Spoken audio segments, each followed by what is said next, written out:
Good morning বন্ধুরা।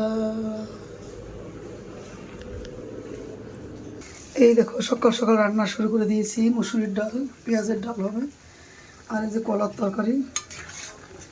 মানে সবসময় ভালো লাগে না শুধু মাছের ঝোল খেতে। এই যে মাছ দিয়ে, কাতলা মাছ দিয়ে কলার তরকারি করবো। পুরো বাগান বাড়ির কলা, কাঁচকলা কেটে নুন হলুদ দিয়ে ভিজিয়ে রেখেছি, পরিষ্কার করে ধুয়ে একটা আলু কেটে মাছটাকে ভেজে তুলেছি। দেখো এই যে মাছটাকে ভেজে তুলে তারপরে কলাটাকে নুন চটকিয়ে ভালো করে পরিষ্কার করে ধুয়ে আলুটাকে তেলে ভেজে তারপরে মশলা, কাঁচকলায় শুনি আদা দেয় না, আমি কিন্তু একটু আদা দিয়েছি।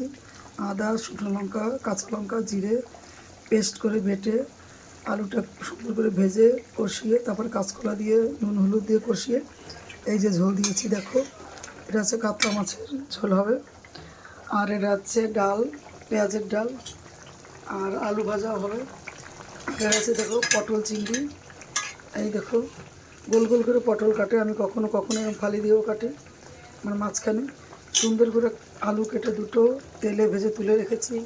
পটল ছুলে কেটে ধুয়ে পরিষ্কার করে সুন্দর করে ডুবো তেলে ভেজে তুলে রেখেছি। তারপরে সরষের তেল দিয়ে জিরে তেজপাতা দিয়ে আবার ভাজা আলুটা দিয়ে মশলা, 2 কোয়া রসুন, হাফ পেঁয়াজ, জিরা, শুকনো লঙ্কা, টমেটো সুন্দর করে পেস্ট করে মশলাটাকে আলুর সঙ্গে কষিয়ে যখন কষানো হয়ে গেলে সামান্য চিনি, তারপরে পটলটাকে দিয়ে ভাজা পটলটাকে দিয়ে সুন্দর করে কষিয়ে চিংড়ি মাছও দিয়ে এই দেখুন জল দিয়েছি, ফুটে উঠেছে। আর একটু হবে, একটু চিনি দেবে তাহলে ভালো লাগবে সামান্য। এতে পটল চিংড়ি অসাধারণ খেতে। নামানোর আগে একটু গরম মশলা দেবো। বন্ধুরা যদি ভালো লাগে লাইক কমেন্ট শেয়ার করে দেবে। সকাল সকাল তোমাদের এবার মেনু দেখিয়ে দিলাম, খাবারের মেনু। এই দেখো, এই দেখো, এই যে আলু ভাজা হবে, এখনো হয় না, নুন মেখে রেখেছি ধুয়ে। আবার এই যে কাঁচকলার চোখলা বাটা হবে, ওটা সিদ্ধ করে পরিষ্কার করে দিয়ে ভেজে বাটবো।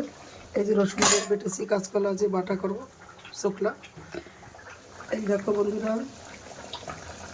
আমার কাতলা মাছের ঝোল। Tata, bye bye.